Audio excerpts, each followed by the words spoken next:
Hello, mes chers amis, bonjour, bonsoir, ici c'est Fred John, votre présentateur. Ici, nous allons reprendre notre conversation sur la terre Mulenge. Alors, je vous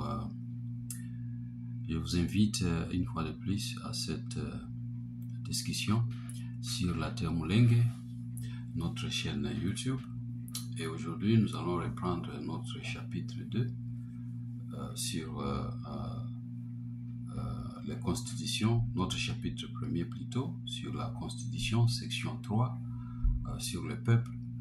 Et aujourd'hui, nous allons parler du peuple, le peuple Banyarwanda dans les territoires du Sud Kivu, à l'est de la RDC. Et nous allons diviser la section en deux parties. La partie interne, c'est-à-dire du point de vue interne, qu'est-ce que les constitutions ou les documents, qu'est-ce que les documents congolais disent sur les populations d'origine rwandaise. Et ensuite, nous allons voir ce que les alliés des Banyarwanda ou bien la communauté internationale, qu'est-ce qu'elle dit à propos des populations dites Banyarwanda vivant ou résidant sur les sols congolais. Alors, nous avons parcouru déjà les trois premières sections. Et aujourd'hui, comme je viens de le dire, nous allons entamer la section interne sur les populations. Et ainsi donc, nous allons présenter la vérité sur les Banyarwanda.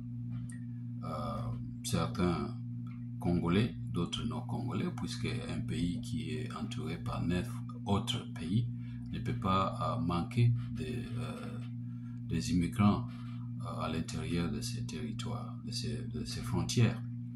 Ainsi donc, c'est un fait non seulement historique, que nous avons des Banyarwanda non Congolais sur les sols congolais, et nous avons aussi des Banyarwanda devenus Congolais à cause ou bien sur base du deuxième mode d'acquisition de la nationalité congolaise comme défini dans les constitutions de la dite République. Alors, comme il n'existe pas une tribu Mulenge, nous l'avons démontré depuis le début, il n'existe pas une tribu Mulenge. Donc, il n'existe pas aussi une tribu Tutsi ou une tribu Hutu ou une tribu Twa, ni au Burundi, ni au Rwanda. Alors, c'est une question que nous devons débattre et que nous sommes en train de débattre depuis le début dans cette chaîne YouTube. Nous sommes en train de débattre cette question. S'il n'existe pas une tribu Mulenge, une tribu Tutsi, une tribu Hutu ou une tribu Twa, pourquoi les Banyarwanda qui vivent ou qui sont devenus des Congolais, pourquoi ils insistent qu'ils doivent être appelés ou identifiés comme le peuple des Mulenge?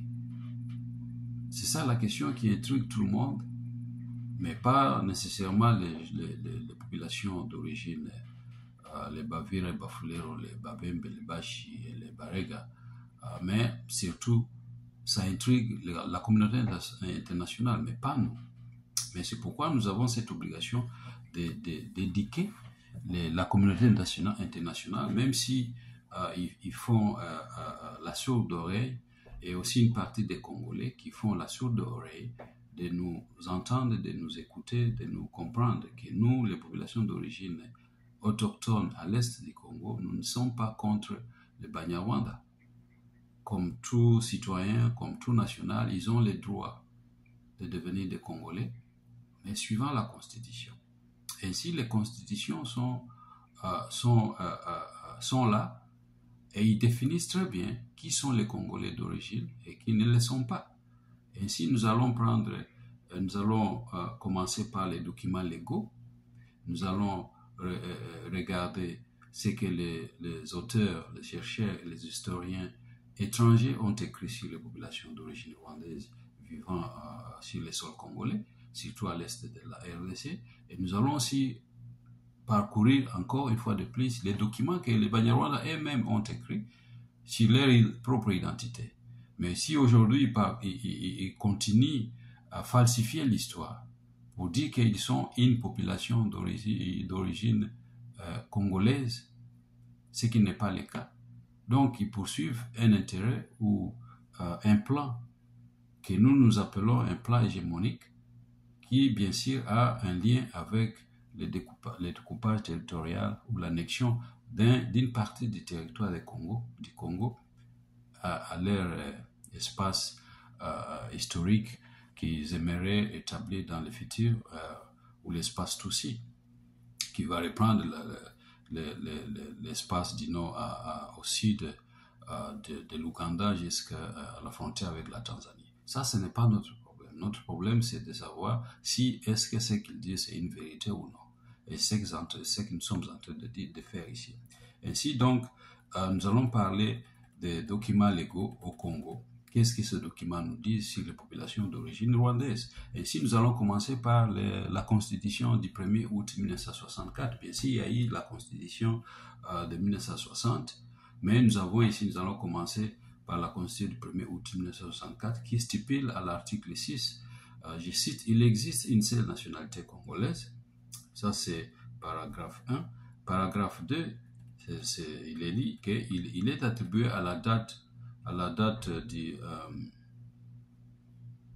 excuse-moi, laisse-moi voir ici ce qui est écrit ici. Il est attribué à la date du 30 juin 1960 à toute personne dont un des ascendants est ou a été membre d'une